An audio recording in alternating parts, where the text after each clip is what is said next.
예, 하나님의 말씀 출애굽기 4장 되겠습니다. 예, 출애굽기 4장 1절로 봉독하겠습니다. 모세가 대답하여 이르되 그러나 그들이 나를 믿지 아니하며 내 말을 듣지 아니하고 이르기를 여호와께서 내게 나타나지 아니하셨다 하리이다. 여호와께서 그에게 이르시되 내 손에 있는 것이 무엇이냐? 그가 이르되 지팡이니이다.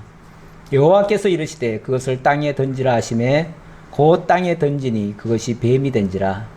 모세가 뱀 앞에서 피하매 여호와께서 모세에게 이르시되 내 손을 내밀어 그 꼬리를 잡으라. 그가 손을 내밀어 그것을 잡으니 그의 손에서 지팡이가 된지라. 이는 그들에게 그들의 조상의 하나님 곧 아브라함의 하나님, 이삭의 하나님, 야곱의 하나님 여호와가 내게 나타난 줄을 믿게 하려 함이라 하시고. 네, 우선 5절까지 봉독해 드렸습니다. 예, 3장에서 하나님이 모세를 부르셨습니다. 광야 떨기나무 가운데서 불꽃 가운데서 나타나셨습니다. 그리고 모세에게 엄청난 말씀을 하셨습니다. 그랬더니 모세가 그 말씀을 믿을 수가 없었죠. 그래서 만약에 내가 가서 그들에게 얘기를 하면 도대체 그 하나님이 누구냐라고 물을 텐데 내가 뭐라고 대답할까요? 했더니 나는 스스로 있는 자니라 이렇게 말씀하셨어요. 스스로 있는 자란 말은 영원 자존하신 분이다 그런 뜻이에요. 이 세상의 모든 것들은 다 피조물이고 피동적인 존재인데 하나님만이 유일하게 영원 자존자이시고 근원부터 계셨던 분이시고 그리고 그분은 모든 것을 다 하실 수 있는 전능자라는 의미에서의 스스로 있는 자다 그렇게 말씀하신 거예요. 그래놓고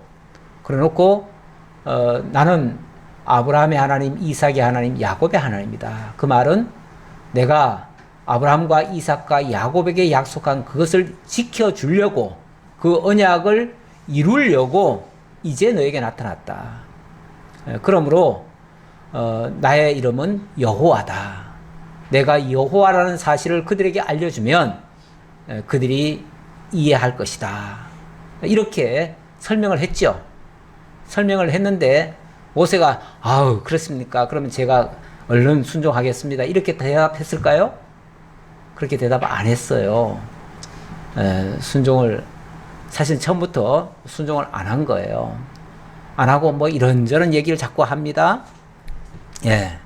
그러니까 그래 네가 가더라도 그들이 바로 말은 듣지 않을 것이다. 그리고 바로도 너의 말을 고지 안 들을 것이다. 하지만은 내가 이렇게 해서 반드시 그들을 징치하고 마지막에는 그들이 많은 그 여비까지 줘가면서 보내줄 것이다.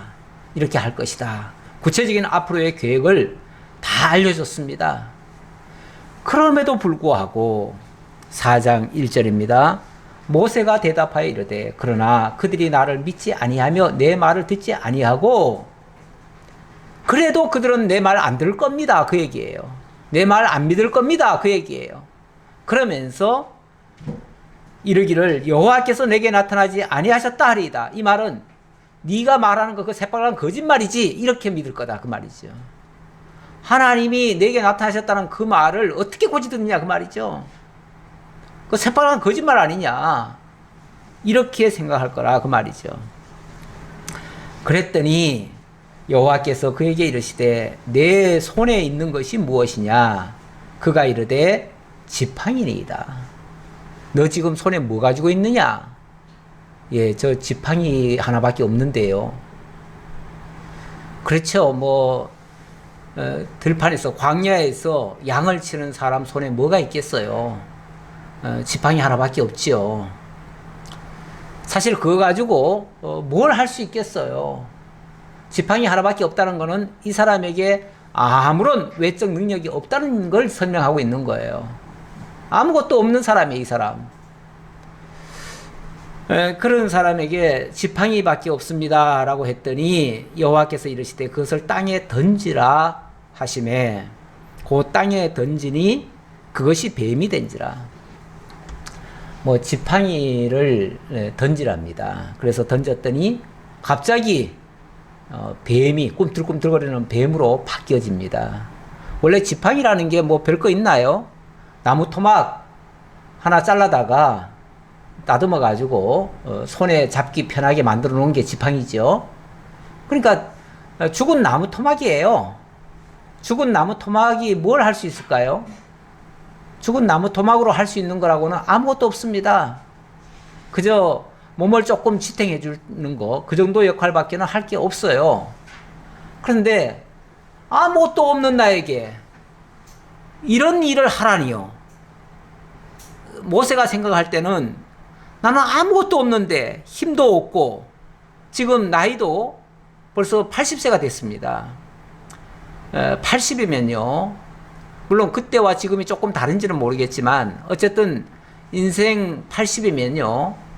이제 세상 일은 다 내려놓을 때입니다. 어떤 면에서. 그때부터 뭘 하겠다는 거는 상상을 못 합니다. 아무도 그 생각 안 합니다.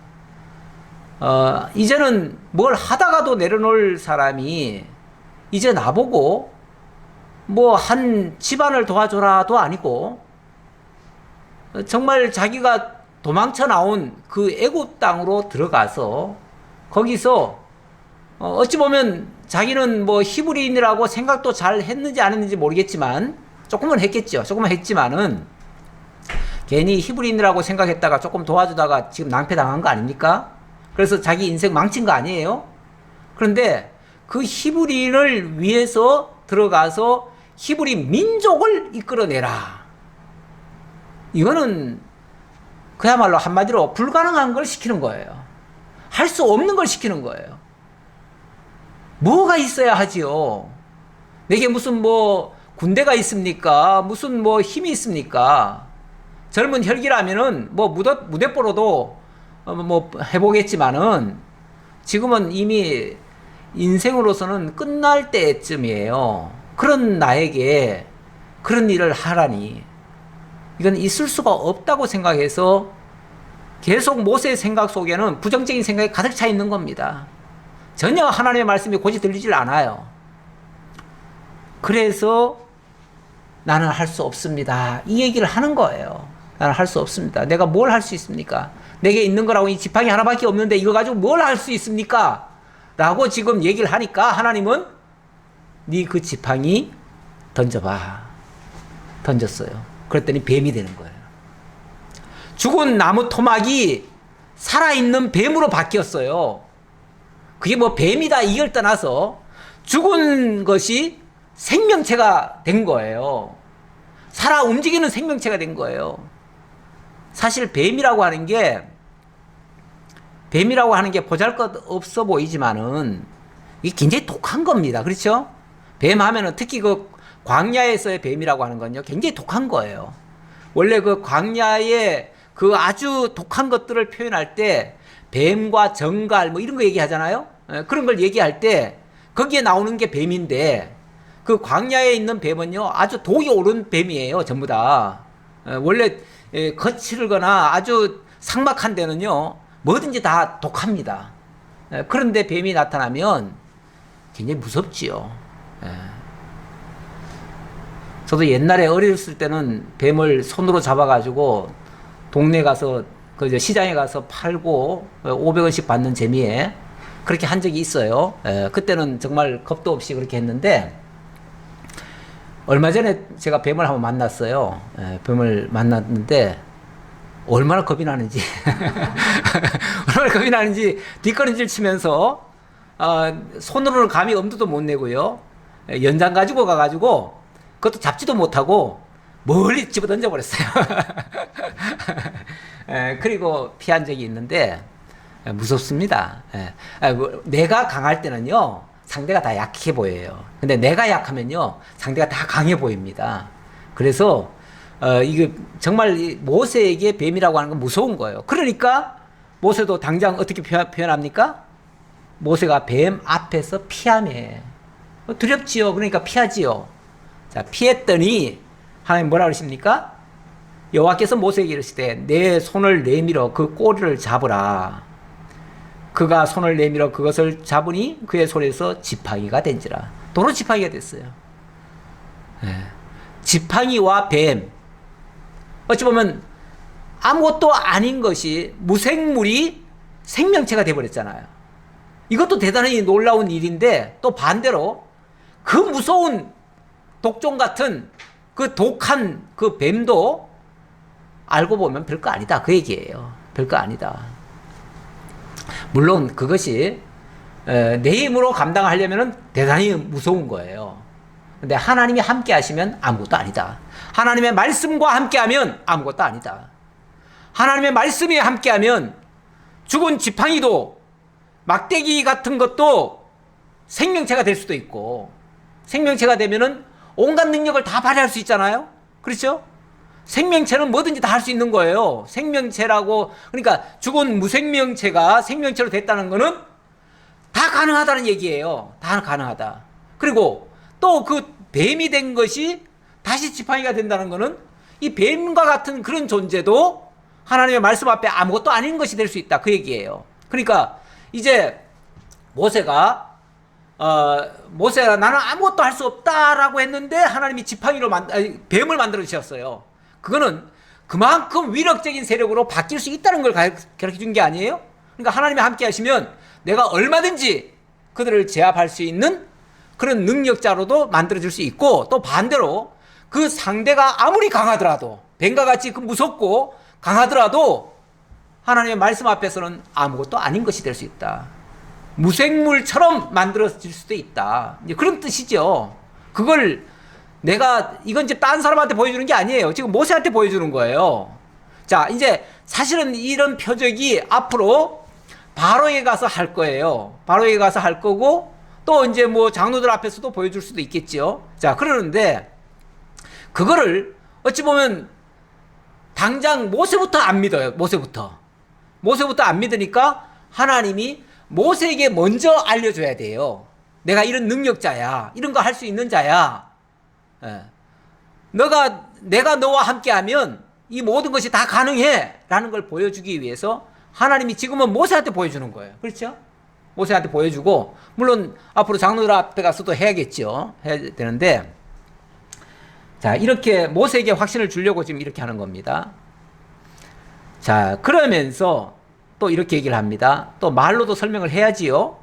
이는 그들에게 그들의 조상의 하나님, 곧 아브라함의 하나님, 이삭의 하나님, 야곱의 하나님 여호와가 내게 나타난 줄을 믿게 하려 함이라 하시고, 이 말도 앞에서 모세가 내가 장로들한테 가서 얘기하면 제 말을 믿겠습니까? 당연히 안 믿죠. 히브리 민족들이 봤을 때는 모세는 이스라엘 민족이 아니에요. 그렇죠? 히브리 민족이 아니에요. 애굽의 왕자였던 사람이에요. 왕자였던 사람이 어느 날 하나님 만났다 하면서 하나님이 이렇게 말하더라 하면서 와서 얘기하면 곧이 들리냐 그 말이죠. 그리고 그렇게 말하는 건 새빨간 거짓말 아니냐, 우리를 속이려고 하는 거 아니냐, 이런 식으로 나올 거라는 거죠. 그런데 그들에게 나를 보내신 하나님이 바로 그들의 조상의 하나님, 바로 너희들의 하나님이다. 나에게 나타나셔서 나에게 말씀하신 하나님이 바로 너희의 하나님이었다. 그러면서 조상의 하나님, 곧 아브라함의 하나님, 이삭의 하나님, 야곱의 하나님이 바로 여호와신데, 그 여호와가 너에게 나타난 줄을 믿게 하려고 이렇게 해주는 거다. 그러니까 거기에 대한 증명이죠. 증명을 하기 위한 표적이에요. 여호와께서 또 그에게 이르시되 내 손을 품에 넣으라 하시매 그가 손을 품에 넣었다가 내어보니 그의 손이 나병이 생겨 눈같이 된지라. 왜 또 이런 표징을 또 계속 보여줄까요? 모세가 예, 알겠습니다. 그러면은 더 이상 보여줄 것도 없지요. 표징을 자꾸 보여준다고 하는 거는요, 안 믿으니까 그런 거예요. 안 믿으니까. 그게 지금 어찌 보면 사물에 의해서 지금 보여준 거 아닙니까? 자기 몸과는 상관없이 사물에서 지금 나타난 표적이잖아요. 그러니까 쉽게 말하면은 내가 뭐 환상을 봤을 수도 있고 착각을 했을 수도 있고, 그러니까 그거 가지고는 난 못 믿겠습니다 하는 거예요. 그러니까 자기 몸에, 자기 피부에 직접 인식될 수 있도록 이번에는 네 손을 가슴팍에 넣어봐라 그러는 거예요. 네, 넣어봐라. 손에 품에 넣어라 그랬어요. 그래서 손에 품에다 넣었더니, 넣고 나서 이제 꺼내볼 거 아니에요? 꺼냈는데 갑자기 이게 하얗게 변한 거예요. 예, 나병, 그의 손이 나병이 생겨 눈같이 된지라. 예, 나병은 이제 문둥병입니다. 문둥병. 원래 문둥병이 생기면요, 처음에 그 표시가 이렇게 뭐예요? 이렇게 좀 난육이 생기고 난육이 하얗게 변합니다. 예. 그렇게 변하면은 그게 나병이다. 이렇게 성경에서 그렇게 나병을 판정할 때 그렇게 하라고 하는 말씀도 있습니다. 예, 그런 모습이 보이는 거예요. 그러니까 이건 명백한 이거 나병이 된 거죠. 멀쩡하던 손이 갑자기 환자가 돼버리는 거예요. 원래 이 문둥병이라고 하는 거는요, 뭐 지금도 사실은 어렵습니다. 그게 치료가 어려운데, 옛날에는 그거를 불치병이라고 생각했어요. 치료가 불가능한 병이다. 그래서 이 병에 걸렸다 그러면은 그냥 저주받은 자로 낙인이 돼버려요. 저주받은 자가 돼요. 그래서 그의 인생은 그걸로 끝이에요. 어찌 보면 그 공동체에서도 쫓겨나요. 나병 환자가 되면요, 그 순간부터는 저 격리가 됩니다. 저 바깥으로 나가가지고 아무도 살지 않는 곳에 가서 독자적으로 살아야 돼요. 그러니까 완전히 저주받은 거죠. 그래서 이 문둥병이라고 하는 거는 불치병에다가 저주의 상징이에요. 자, 한마디로 멀쩡하던 사람이 저주받아서 끝장날 수도 있는 거예요. 그런데 그 다음에 이르시되 네 손을 다시 품에 넣으라 하시매 그가 다시 손을 품에 넣었다가 내어보니 그의 손이 본래 살로 되돌아왔더라. 이번에는 나병됐던 것을 넣어봤는데 다시 멀쩡해졌어요. 그러니까 어찌 보면 멀쩡한 사람을 환자가 되게 할 수도 있고 환자를 또 멀쩡하게도 만들 수 있다는 얘기죠. 산 자를 죽게 할 수도 있고 죽은 자를 살릴 수도 있다는 얘기죠. 하나님의 말씀 앞에서 지금 안 되는 게 없는 거예요. 하나님의 말씀으로 모든 게 다 가능한 거죠. 모세는 자기에게 있는 게 지팡이밖에 없었고 그리고 이 손밖에 없는데 자기에게 유일한 무기라고 하는 게 무기도 아니죠. 그거는 무기도 아니고 자기에게 있는 모든 게 어찌 보면 지팡이 하나밖에 없고 지팡이도 그건 의지의 대상으로서 그냥 하나 쓰는 것 뿐이고 그게 무슨 자기를 뭘 보호해 주겠어요? 뭘 해주겠어요? 거기다가 이 손 이거밖에 없는데 그거를 하나님이 무생명체를 생명체로도 만들고 생명체를 또 무생명체로도 만들고 멀쩡한 걸 갖다가 병자로도 만들고 다시 또 낫게도 하시고 이렇게 하시는 모습을 보여주는 거예요. 그러면서 여호와께서 이르시되 만일 그들이 너를 믿지 아니하며 그 처음 표적의 표징을 받지 아니하여도 나중 표적의 표징은 믿으리라. 표적의 표징 이런 표현이 나옵니다. 원래 이 뭐 표적이나 표징이나 같은 단어로 그냥 쓰기도 했는데 여기는 굳이 그걸 둘로 나눠놨네요. 나누는 걸 보면 이제 사실 이 표적이라고 하는 거는 이 다음에 이제 장로들 앞에 가서나 아니면은 다음에 바로 왕 앞에 가서 할 일이에요. 할 일인데 그것을 모세 앞에 어찌 보면 시연을 해주신 거예요. 그렇죠? 확인시켜 주는 거지. 어찌 보면 맛배기 보여준 거예요. 맛배기. 요즘 말로 하면은 맛배기를 보여준 거예요. 그러니까 이게 진짜 표적이 아니라 이렇게 할 수 있다는 거를 니부터 먼저 좀 알아라 하고서 모세한테 지금 표적으로서 보여준 거예요. 어떻게 보면은 그 표적을 행할 것에 대한 증명이다 그 말이죠. 표징이다. 그런 식의 이제 그것에 대한 증거로서 내가 이렇게 할 수 있다는 걸 너에게 보여주는 거다. 이런 얘기죠. 그렇게 해서 모세에게 어찌 보면 지금 거듭 벌써 두 번째, 세 번째인가요? 예, 뭐 자관 이런 하나를 가지고 이제 두 가지씩 했으니까 결국은 네 번의 표적이 보여준 거예요. 보여줬는데 표적을 보여준 거죠. 보여줬는데 이 정도 했으면은 이제 모세가 하나님 말씀 앞에 순종하고 그렇다면 제가 이제 하나님 믿고 가겠습니다 해야 맞죠? 당연히 그렇게 했겠죠. 그런데 하나님께서도 그렇게 말씀하시네요. 그들이 이 두 이적을 믿지 아니하며 내 말을 듣지 아니하거든 너는 나일 강물을 조금 떠다가 땅에 부으라. 네가 떠온 나일 강물이 땅에서 피가 되리라. 그들이 이 두 이적을 믿지 아니하며, 여기 또 이적이란 말이 나오네요. 이적.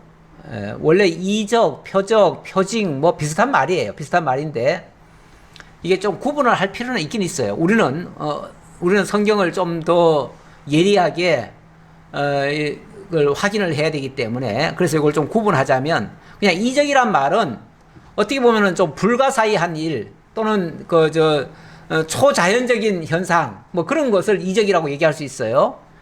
그런데 그건 어떤 목적이 뭐가 있는지 잘 몰라요. 하지만 우리 이성적으로는 이해할 수 없는 일들, 그런 일들이 초자연적 현상으로 일어났을 때 그걸 이적이라 얘기해요. 그런데 표적이라고 하는 거는 똑같은 그런 현상이지만 그게 목적이 있어요. 목적이.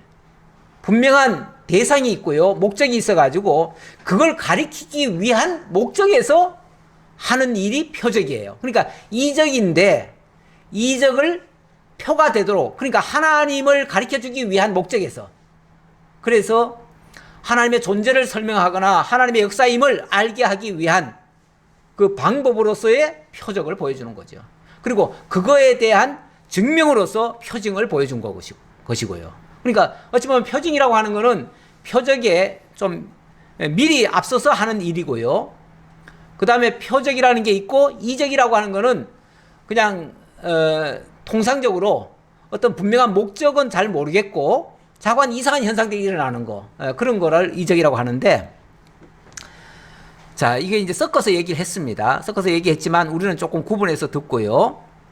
그들이 이 두 이적을 믿지 아니하며, 앞에서 했던 것이 이게 믿는 자에게는 그게 표적이 되지만 믿지 않는 자에게는 그냥 이적일 뿐이에요.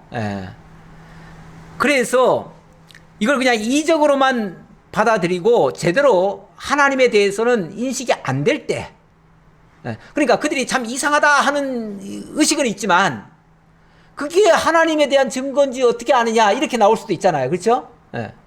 그렇게 되면 분명한 표적이라는 것을, 하나님을 가리키는 것이라는 것을 알려줘야 돼요.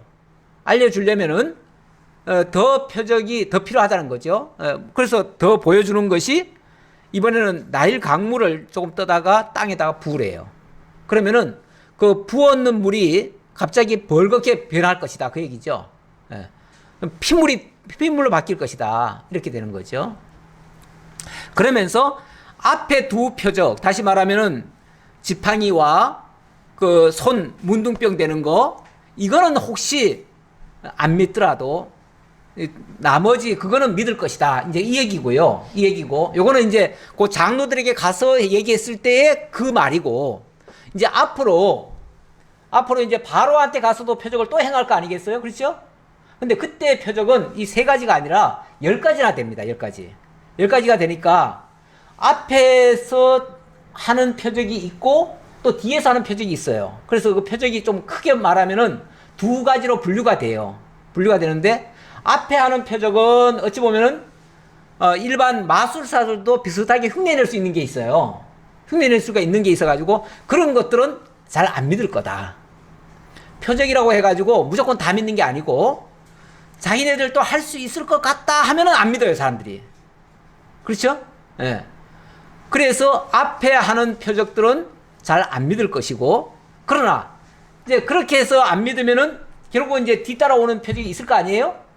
그 표적은 부인할래야 부인할 수가 없다. 그거는 안 믿을래야 안 믿을 수가 없을 것이다, 그 얘기죠. 그래서 가면 갈수록 그 표적의 농도가 더 강해질 것이고, 안 믿는 자들에게는 표적이라는 의미보다는 이적이죠. 이적의 모습이 점점 더 강해질 것이다, 그 얘기죠. 강해질 것이다. 그런 의미에서 앞에 것은 받지 않아도 뒤에 것은 받을 것이다. 이렇게 이제 얘기하는 거예요. 자, 10절. 이 정도 되면 모세가 와, 정말 하나님 대단하십니다. 그렇게 하시는 분이라면 저는 믿고 가겠습니다. 이렇게 나와야 맞아요.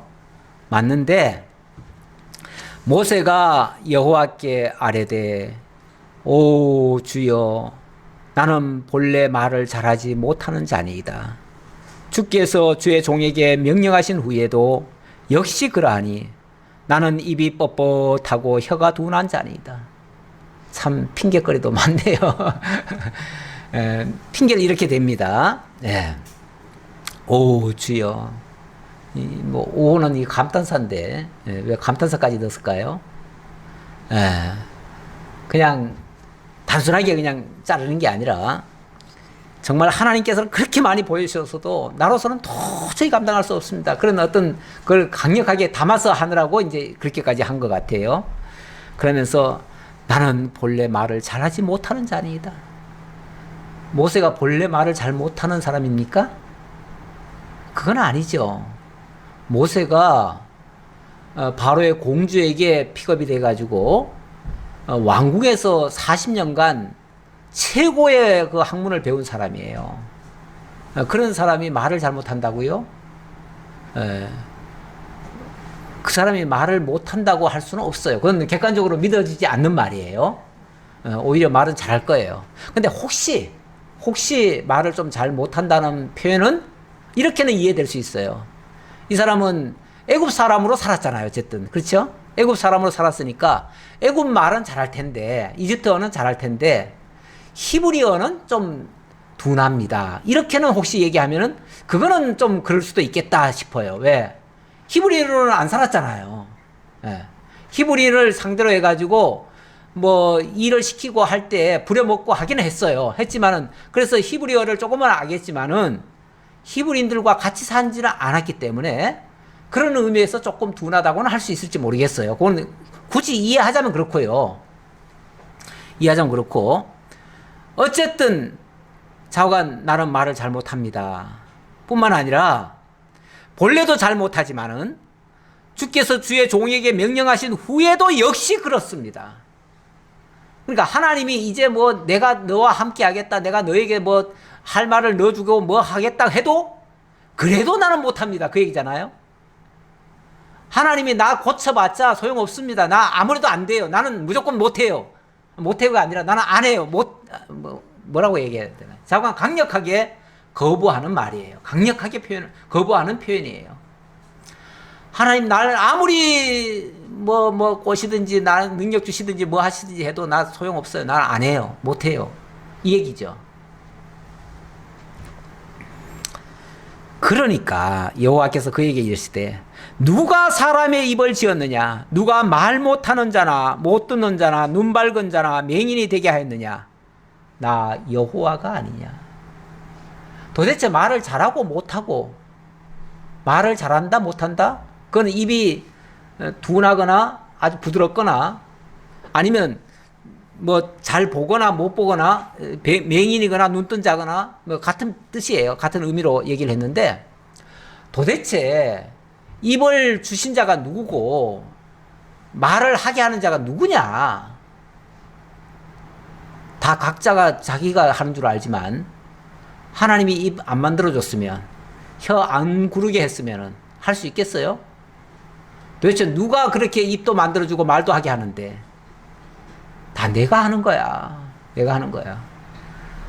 어찌 보면 여기서는 하나님께서 조금 언성을 높이셨다고도 봐요. 예, 언성을 좀 높이셨는데 누가 사람의 입을 지었느냐? 누가 말 못하는 자나 못 듣는 자나 눈 밝은 자나 맹인이 되게 했느냐? 다 내가 한 거 아니냐? 나 여호와가 한 거 아니냐? 그러니까 잔말 말고 뭐 하라? 이제 가라. 이제 가라 하는 말은 뭐예요? 딴소리 하지 마. 그 얘기죠.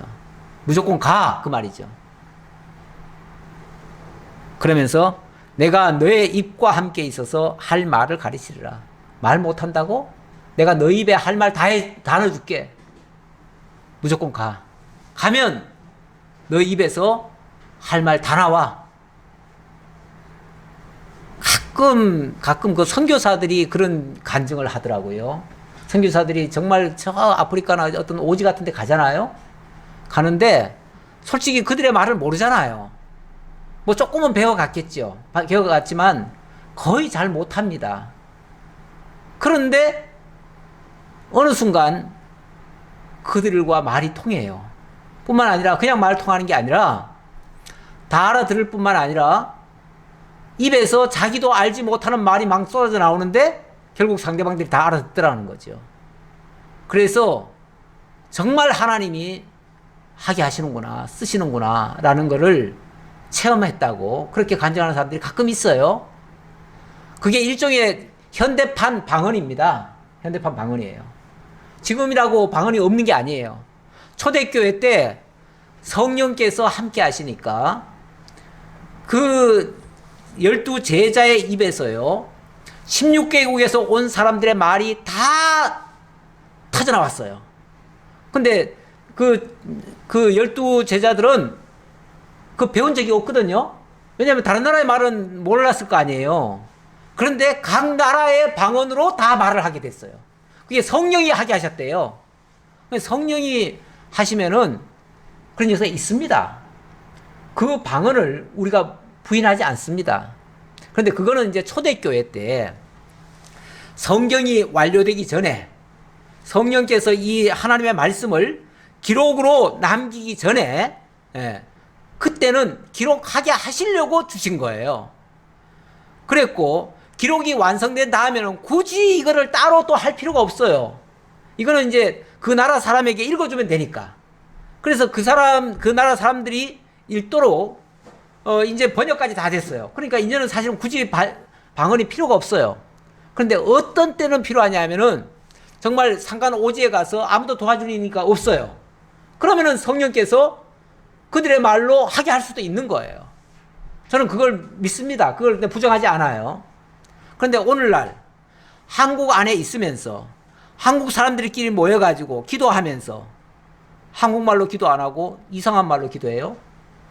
근데 그 말은 아무도 못 알아들어요.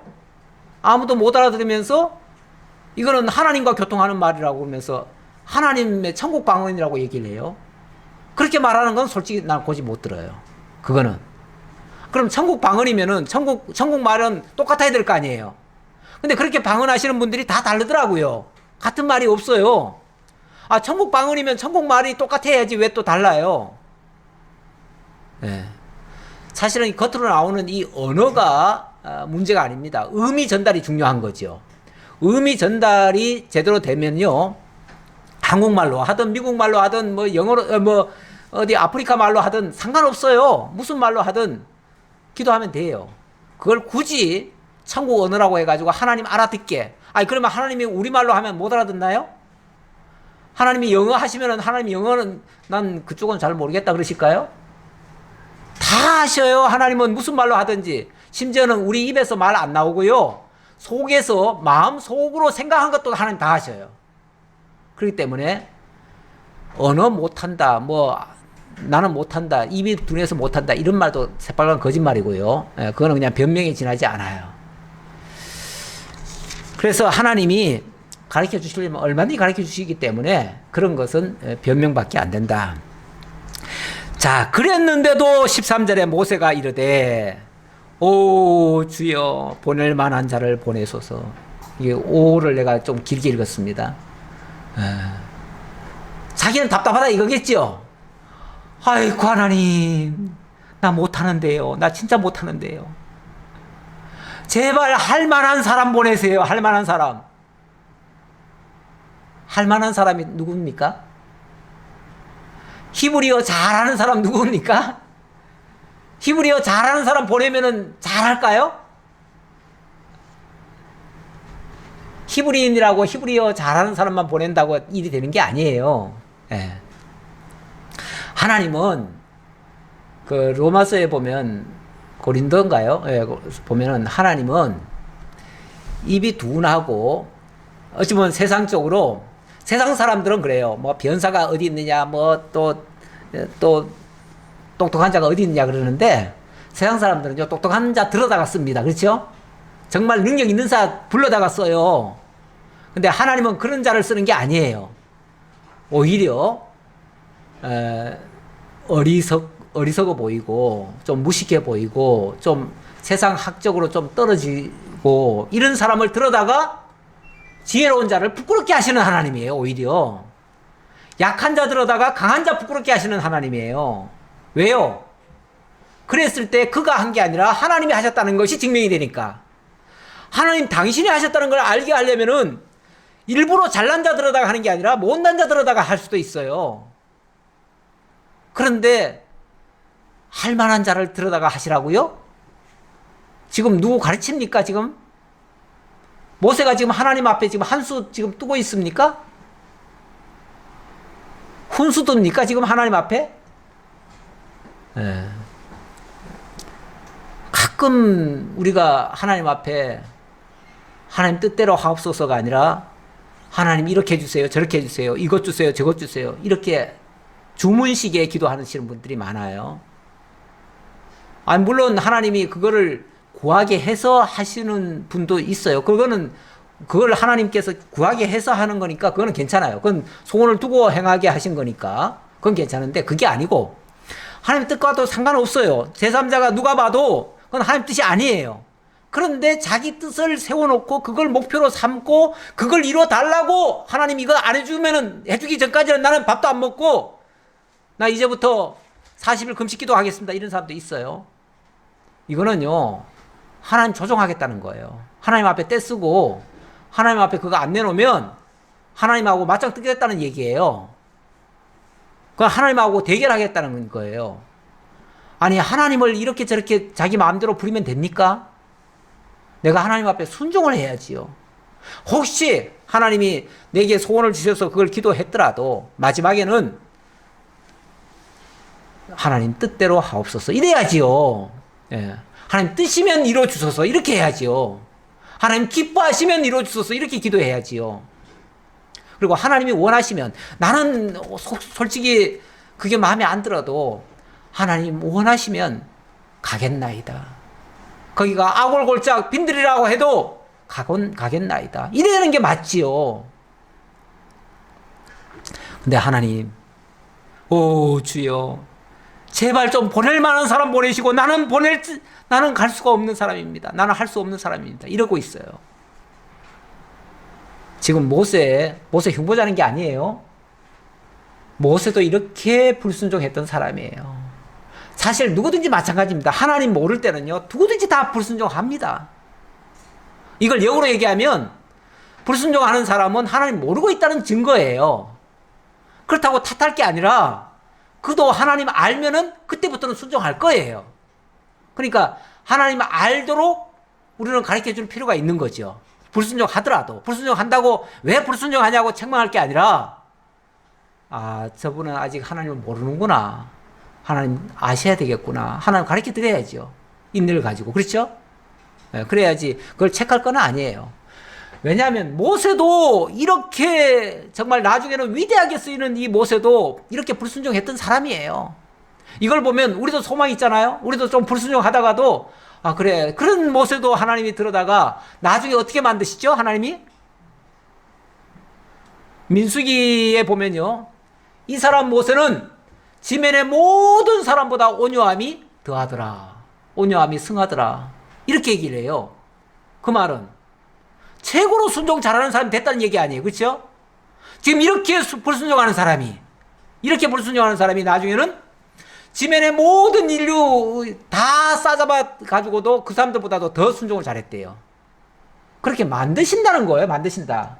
그러니까 하나님은 원래 잘난 사람 들어 쓰는 게 아니고, 원래 이렇게 불순종하거나 정말 못난 사람 들어다가 하나님 사람으로 만들어 가신다는 거예요. 그래서 정말 하나님 위대하시구나, 진짜 그 하나님 믿어야겠구나, 모세를 믿을 게 아니라 그 하나님 믿어야 되겠구나, 이렇게 나와야지요.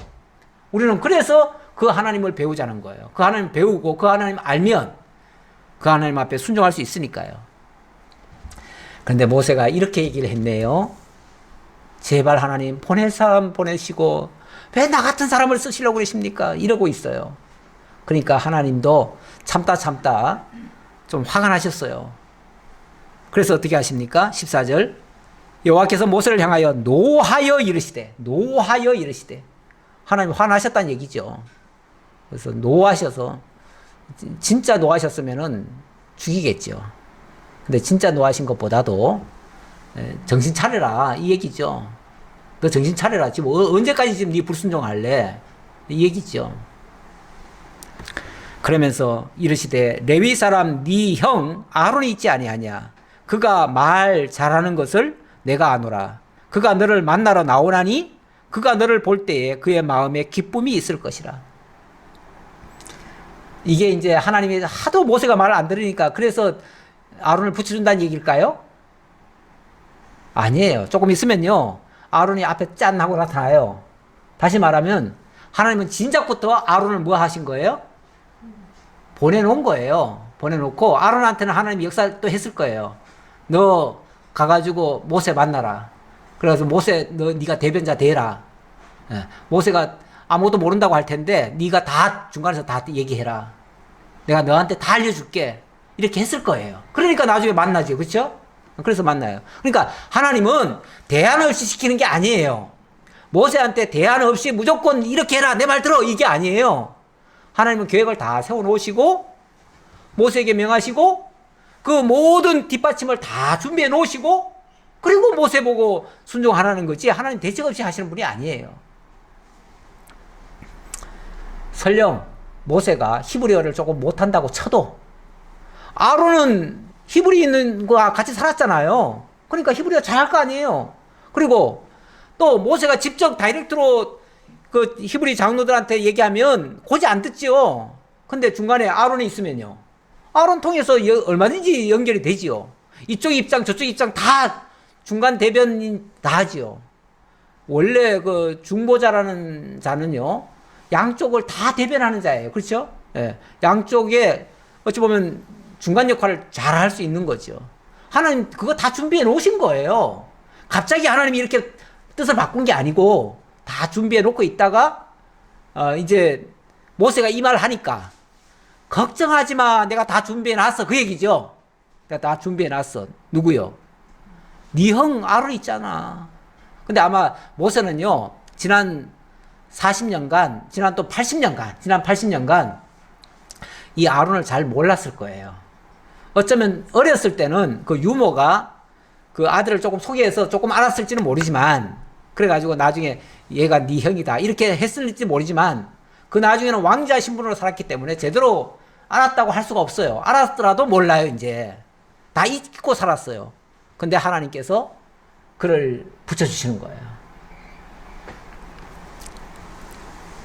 그러면서 그가 너를 볼 때 그의 마음에 기쁨이 있을 것이라. 어찌 보면 오랜만에 재회잖아요. 이 정말 그 형제 간에 수십 년 만에 헤어졌고 다시는 못 만날 줄 알았는데 만나는 그것만으로도 기쁘지요. 기쁘고 그렇게 되면 정말 한 몸처럼 움직일 수 있는 거죠. 그런 기쁨이 있어야 사실은 한 몸처럼 움직일 수 있는 거죠. 그래서 이제 아론과 모세는 하나님이 그냥 완전히 한 팀을 만들어 가지고 그냥 함께 일할 수 있도록 그렇게 사역자가 된 거죠. 그야말로 동력자를 붙여준 거예요. 우리 하나님이 일을 하시는데 물론 하나님이 다 일을 하시는데 사람을 전면에 세우지요. 그런데 한 사람만 들여다 쓰시는가? 그게 아니고 동력자를 붙여가지고 함께 쓰시기도 합니다. 그래서 우리도 이 정말 하나님의 일을 한다고 하면서 하나님이 내게 일 맡겼으니까 내가 하나님의 종이니까 나 혼자 한다. 이런 생각하면 안 돼요. 하나님은 다 동력자를 붙여가지고 함께 일하게 하시는 분이십니다. 자, 그러면 이제 역할 분담이 되겠지요. 그래서 15절. 너는 그에게 말하고 그의 입에 할 말을 주라. 내가 너 입과 그의 입에 함께 있어서 너희들이 행할 일을 가르치리라. 그런데 일단은 하나님이 모세를 들어다가 일단 쓸 거니까 일단은 하나님이 하실 말씀을 모세한테 주고 모세가 아론한테 주고 아론이 그들에게 장로들에게 얘기할 것이고 어찌 보면 단계를 밟는 거죠. 단계. 그렇죠. 절차라는 게 있죠. 질서죠. 이게 질서. 원래 교회에도 하나님께서 질서를 세우십니다. 그래서 직임자들을 세우시고 직임자들도 어찌 보면 질서를 따라서 직무를 수행하도록 만들어요. 그래서 가르치는 자가 있고 또 그것을 집행에 옮기는 자가 있고 또 다스리는 자가 있고 이렇게 있죠. 이걸 이제 질서를 만드는 거예요. 그래서 교회도 어떤 사람 한 사람이 일방적으로 교회를 이끌고 가는 게 아니라 그 질서를 따라 하는 거예요. 그래서 목사직도 있고 장로직도 있고 집사직도 있고 그래서 이 각자 주어진 그 역할에 따라서 직임을 맡아가지고 질서를 따라서 역사를 하는 거죠. 이렇게 세워가는 일인데 하나님께서 이 일도 아론과 함께 이렇게 하도록 합니다. 그가 너를 대신하여 백성에게 말할 것이니 그는 내 입을 대신할 것이요 너는 그에게 하나님같이 되리라. 너는 그에게 하나님같이 되리라.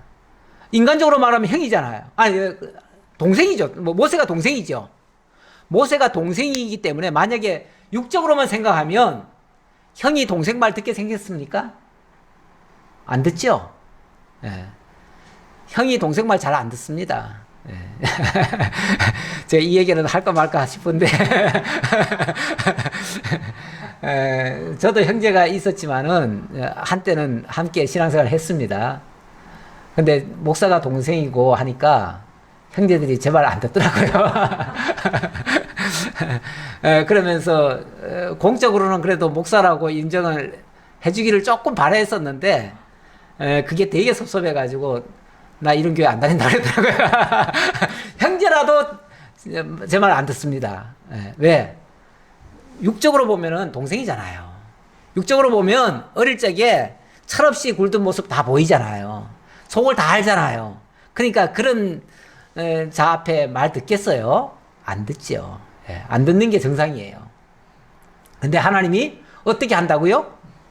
하나님같이 만들어버리겠대요. 모세를 아론 앞에서 하나님같이 만들어버리겠대요. 물론 아론뿐이 아니라 이스라엘 장로 앞에서도 하나님같이 만들 거고요. 앞으로 바로 앞에서도 하나님같이 만들 거예요. 왜?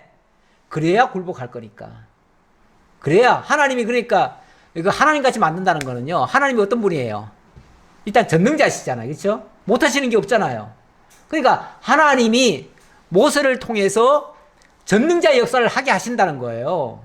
그러니까 온갖 표적도 다 일어나게 하실 뿐만 아니라 그의 입에서 나오는 말이면 무조건 다 되도록 이렇게 되는 거죠. 그러니까 사람 앞에서는 뭐 그렇지 못하지요. 그렇지 못하지만은 자관 그 하나님처럼 보이게 해야 순종을 하니까. 그러니까 순종도요. 그냥 내가 순종해야지 이게 위해서 하는 게 아니고 하나님이 그렇게 질서를 만들어버려요. 아예 그냥 만들어가지고 순종하게끔. 그리고 너는 이 지팡이를 손에 잡고 이것으로 이적을 행할지니라. 그래서 너의 손에 지금 이 지팡이 하나님 뭐 이제 엄청난 일을 맡기니까 하나님이 어마어마하게 뭐 또 새로운 걸 또 주시느냐, 그건 아니에요. 새로 줄 것도 없어요. 네 손에 있는 거 가지고 하면 돼요. 근데 손에 뭐가 있어요? 지팡이 하나. 지팡이 하나인데 지금은 이 지팡이가 무슨 지팡이입니까? 그 양떼 치던 그 막대기 지팡이죠. 막대기 지팡이. 그 지팡이인데 이걸 이제 하나님이 뭘로 바꾸시냐면 하나님의 지팡이로 바꾸십니다. 그렇다고 지팡이가 바뀐 건 아니에요. 지팡이 속에 하나님의 말씀이 함께 하시는 거예요. 지팡이 안에 하나님의 능력이 함께 하시는 거예요. 그렇게 되면 이게 하나님의 지팡이로 바뀌어요. 그래가지고 20절에 잠깐 보겠습니다. 20절에 보면 20절 중반에 보면은 애굽으로 돌아가는데 모세가 하나님의 지팡이를 손에 잡았더라. 이게 뭐 딴 지팡이일까요? 네, 그 지팡이에요. 그 지팡이인데 이제는 하나님이 함께 하시는 지팡이인 거죠. 하나님이 함께 하시는 지팡이면 그 지팡이가 앞으로 가는 곳마다 무슨 역사가 일어날까요? 하나님의 역사가 나타나죠. 하나님의 살아계심이 보이죠. 물을 향해서 지팡이를 내밀면 물이 갈라지죠. 하늘을 향해서 지팡이를 내밀면 하늘이 검어지고 하늘에서 그냥 우박이 떨어지고 온갖 역사가 다 일어나죠. 뭐 어디든지 자관 지팡이만 들이대면은 하나님의 능력이 나타나요. 그러니까 하나님 같이 돼버리는 거죠. 사실은 하나님이 그 지팡이를 통해서 역사하시는 건데 자관 사람들이 보기에는 와 모세가 대단하다. 모세가 진짜 하나님인가 보다. 이렇게 생각하도록 만들죠. 그건 사람을 추앙하라는 게 아니고 그 말씀 앞에 순종하라고 지금 하는 거예요. 우리 하나님 이렇게 능력 많으신 분입니다. 하나님 살아계신 분이십니다. 당신의 언약 이루시려고 이 모든 역사 능히 감당해내시는 분이십니다. 마른 막대기라도 들어 쓰시면 하나님의 지팡이로 쓰시는 분이십니다. 기도하겠습니다. 아버지 하나님 감사합니다. 전능자 하나님, 스스로 계신 하나님, 약속대로 이루시는 여호와 하나님, 하나님께서 못하시는 것이 없음을 모세에게도 똑똑히 보여주셨습니다. 이제 장로들에게도 보여줄 것이고 대적 바로에게도 보여줄 것입니다. 아버지 하나님, 이 하나님을 모르던 자들은 하나님을 대적하고 하나님을 회방하는 일을 했지만은 하나님을 아는 자들은 그 앞에 순종할 수밖에 없습니다. 저희에게도 대적하는 자가 아니라 하나님을 순종하는 자 되게 하시려고 오늘도 한자리에 모여서 하나님을 배우게 하시니 감사합니다. 하나님의 살아계심을 깨달은 성도들, 이제 세상 나가서 내가 가진 것은 아무것도 없어도 하나님의 지팡이, 하나님의 말씀이 나와 함께 하실 때에 온 세상을 이기고 승리할 수 있는 능력의 역사가 있을 줄 믿습니다.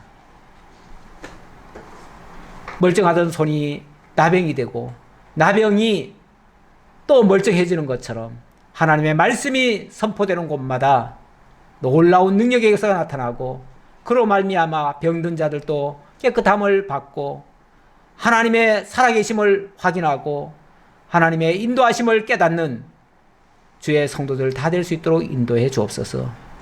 모든 걸 감사드렸고 예수님 이름으로 기도하옵나이다. 아멘.